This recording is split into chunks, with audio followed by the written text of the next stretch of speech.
Para sahabat Yesus yang terkasih, kita berada di bulan September yang dicanangkan sebagai bulan Kitab Suci Nasional.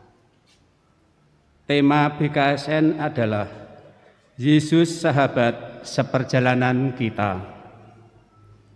Selain kegiatan pendalaman Kitab Suci di KBG atau keluarga dan berbagai lomba yang akan kita laksanakan, di tahun liturgi B, tahun Markus ini, mari selama bulan ini setiap hari kita membaca dan merenungkan seluruh Injil Markus dari bab 1 sampai dengan bab 16.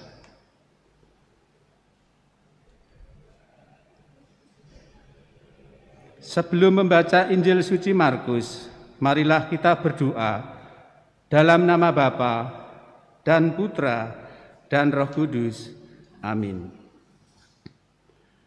Allah Bapa yang Maha Kudus, kami bersyukur kepadamu karena Roh Kudus yang telah Kau curahkan ke dalam diri kami.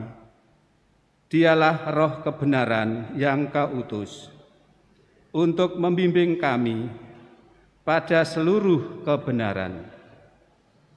Kehadirannya dalam hati kami telah membuat kami menjadi bait kehadiran-Mu sendiri. Dan berkat Dialah kami telah Kau lahirkan kembali menjadi anak-anak-Mu.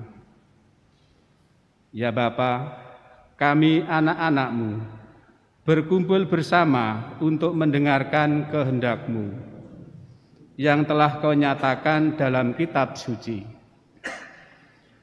Dahulu Engkau mengutus Roh Kudus untuk membimbing para penulis kitab suci untuk menyatakan kehendak-Mu dalam tulisan mereka. Karena itu kami kini mohon kepadamu, utuslah Roh Kudus-Mu untuk membimbing kami agar kami dapat memahami kehendak-Mu yang tertulis di dalam kitab suci. Dengan perantaraan Yesus Kristus, Tuhan kami. Amin. Saudara-saudari yang terkasih, mari kita buka Injil Markus. Hari ini mari kita baca Injil Suci menurut Markus, bab 7, ayat 24 sampai 37. Injil Markus bab 7, ayat 24 sampai 37. Lalu Yesus berangkat dari situ dan pergi ke daerah Tirus. Ia masuk ke sebuah rumah dan tidak mau bahwa ada orang yang mengetahuinya. Tetapi kedatangannya tidak dapat dirahasiakan. Malah seorang ibu yang anaknya perempuan kerasukan roh jahat segera mendengar tentang dia, lalu datang dan tersungkur di depan kakinya. Perempuan itu seorang Yunani bangsa Siro-Fenisia. Ia memohon kepada Yesus untuk mengusir setan itu dari anaknya. Lalu Yesus berkata kepadanya, biarlah anak-anak kenyang dahulu, sebab tidak patut mengambil roti yang disediakan bagi anak-anak dan melemparkannya kepada anjing. Tetapi perempuan itu menjawab, benar Tuhan. Tetapi anjing yang di bawah meja juga makan remah-remah yang dijatuhkan anak-anak itu.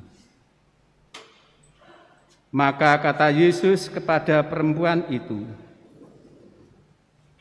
karena kata-katamu itu, pergilah sekarang, sebab setan itu sudah keluar dari anakmu. Perempuan itu pulang ke rumahnya. Lalu didapatinya anak itu berbaring di tempat tidur, sedang setan itu sudah keluar.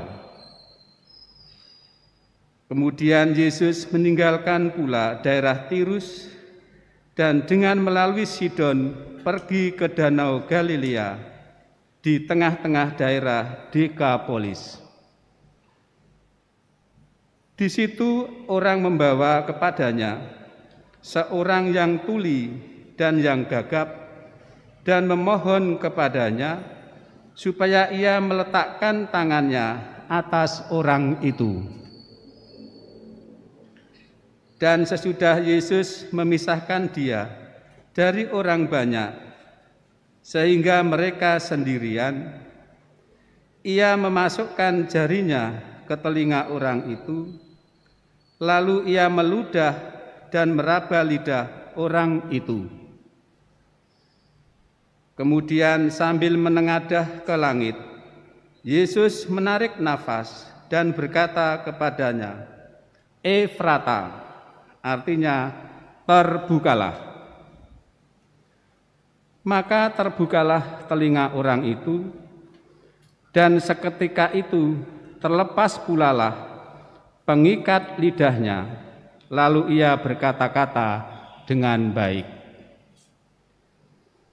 Yesus berpesan kepada orang-orang yang ada di situ supaya jangan menceritakannya kepada siapapun juga. Tetapi makin dilarangnya mereka, makin luas mereka memberitahukannya. Mereka takjub dan tercengang dan berkata, "Ia menjadikan segala-galanya baik. Yang tuli dijadikannya mendengar, yang bisu dijadikannya berkata-kata." Demikianlah sabda Tuhan. Terpujilah Kristus. Doa Santo Yusuf. Salam penjaga Sang Panebus, mempelai Santa Perawan Maria, kepadamu Allah mempercayakan putranya yang tunggal. Di dalam dirimu Maria menaruh kepercayaannya, bersamamu Kristus menjadi manusia. Santo Yusuf, kepada kami perlihatkanlah dirimu sebagai seorang bapa, dan bimbinglah kami di jalan kehidupan. Perolehkanlah bagi kami rahmat, belas kasih dan keberanian, serta lindungi kami dari setiap kejahatan.